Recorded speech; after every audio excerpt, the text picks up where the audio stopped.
Can you actually do 5 days and 4 nights in Boracay for under 15,000 pesos per person? Yes, you can. Here is our ultimate budget breakdown for 2 people.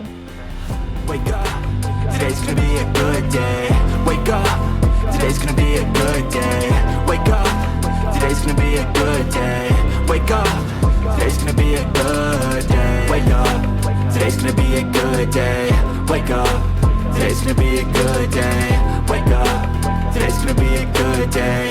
Wake up, today's gonna be. By the way, if you want to see our day-by-day itinerary, we have a full separate vlog for that link below.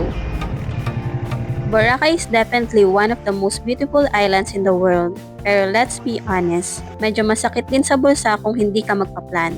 Pagdating sa mga luxury resorts, sikat na restaurants at transfers, mabilis talaga maubos ang budget.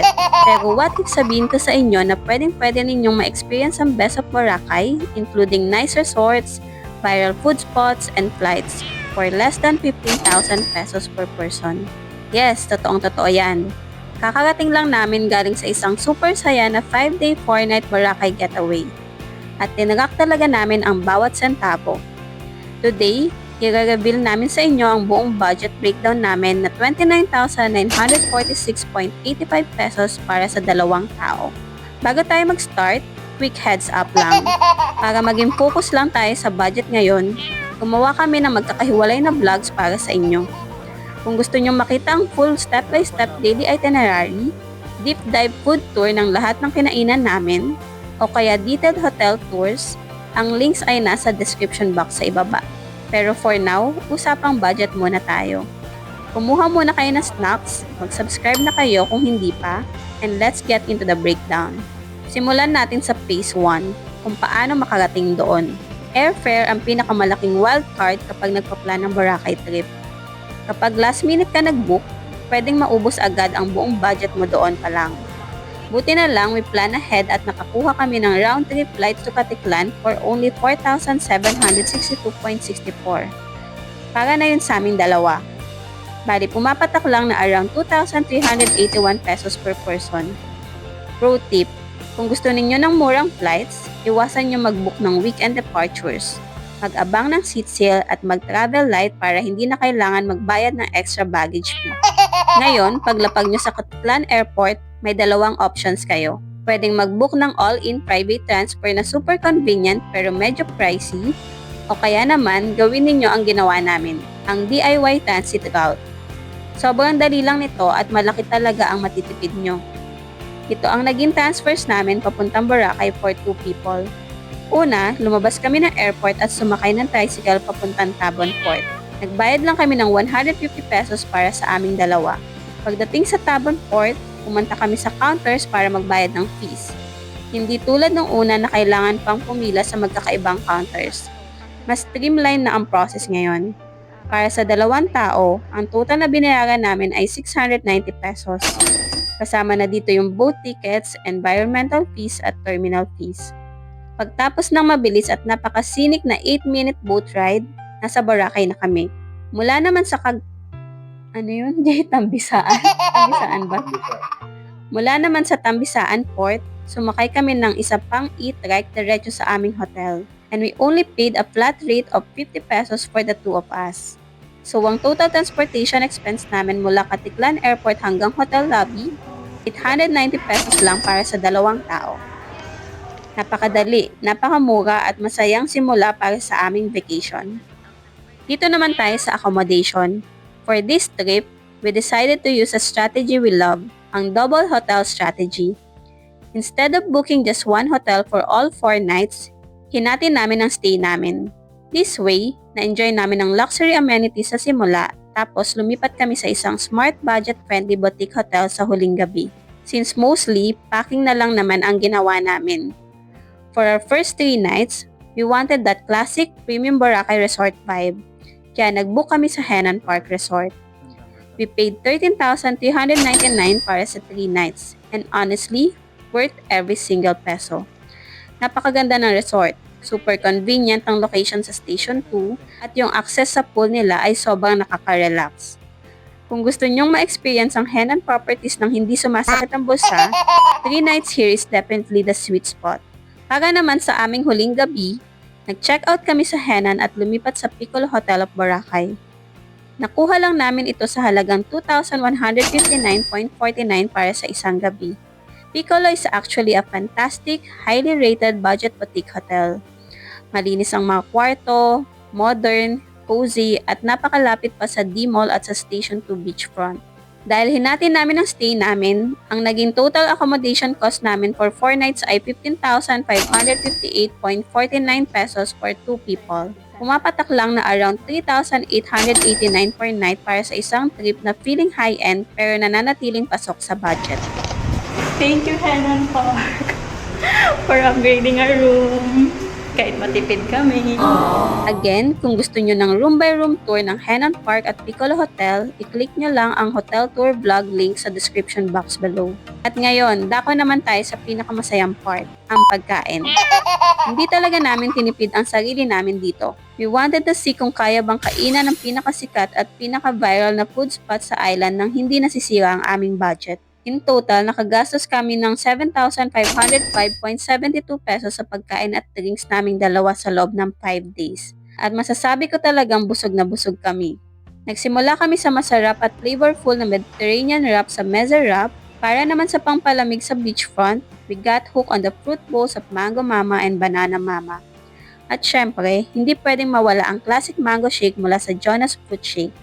Para sa medyo premium dinner experience, kumain kami ng seafood sa tabi ng dagat sa Nalca, sinundan ng masarap na peri-peri chicken sa Spicebird, at nag-enjoy din kami sa chill beachfront dining vibes sa Chachas.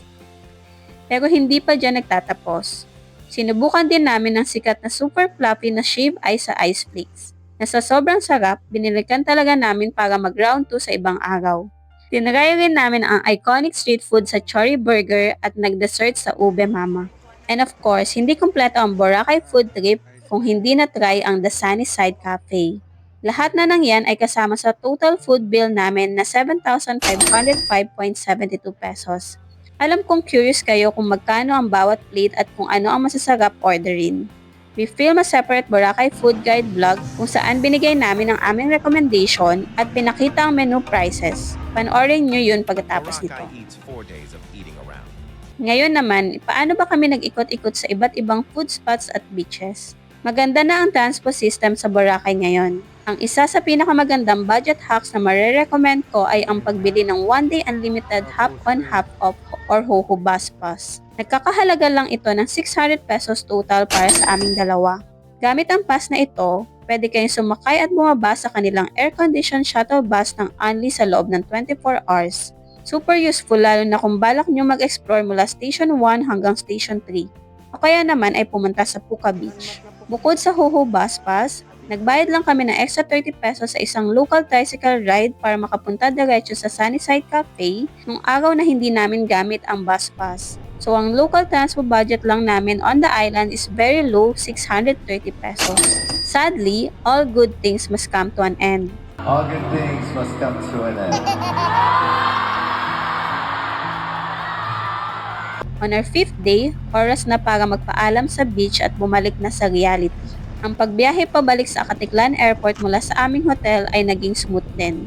Nagbayad lang kami ng 60 pesos para sa tricycle ride mula Piccolo Hotel papuntang Tambisaan Port. Mula doon, nagbayad naman kami ng 540 pesos para sa aming boat rides at tricycle transfer para sa 2 tao na naghatid sa amin pabalik sa Tabon Port at diretsong airport terminal.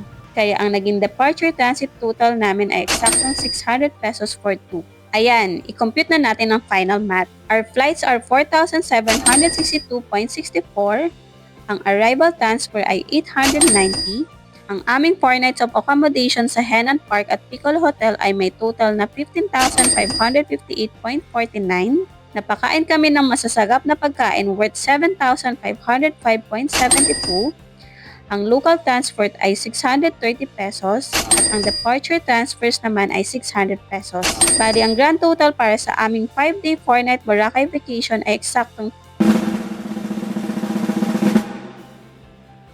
29,946.85 para sa 2 tao. I-divide natin sa dalawa and it's a grand total of just 14,973.43 pesos per person all in.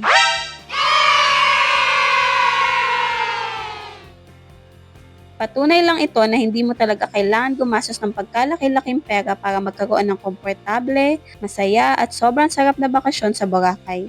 Kayang-kaya nyo rin ito. You can strike that perfect balance between smart budgeting and a little bit of luxury. If you found this budget breakdown helpful, please don't forget to hit that like button at i-share nyo ang video na ito sa inyong travel buddies. Bisitahin nyo din ang aming detailed daily itinerary vlog, ang ultimate food tour vlog, at ang aming hotel tour sa links na nasa description box sa baba. Please comment below saan nyo gusto magstay sa susunod ninyong Boracay trip. Maraming salamat sa panonood, subscribe na rin kayo for more travel footprints, and see you in our next adventure. Bye!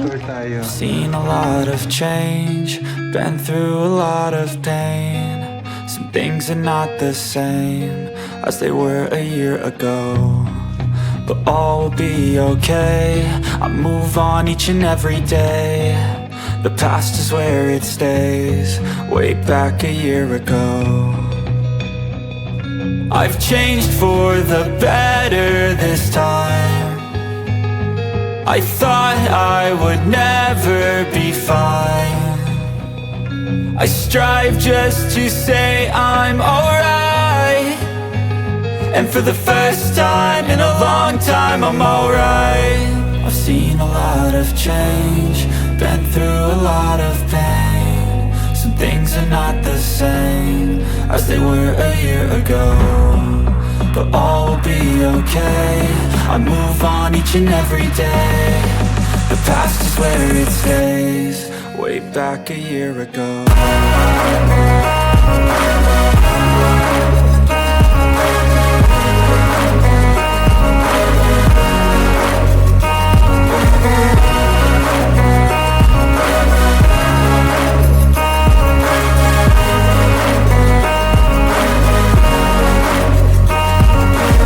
I ain't going back, I'm not falling. I'll push all my chips and call all in. I'll bet on myself, you keep stalling. I hear destiny and it's calling. I'll keep my head up high through the downs and lows, and we're all going life. Still nobody knows, but I'ma choose what's right and take what comes and goes. And ain't no one in life holding me back no more.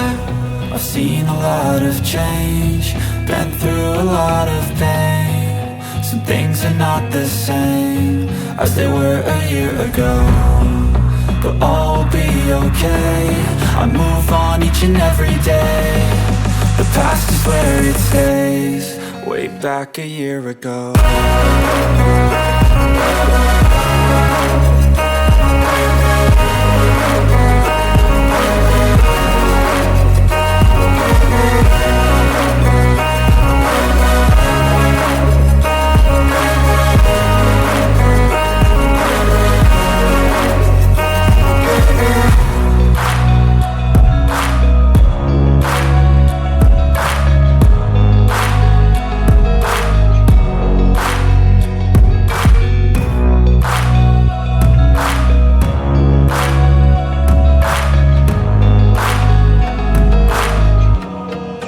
Back a year ago.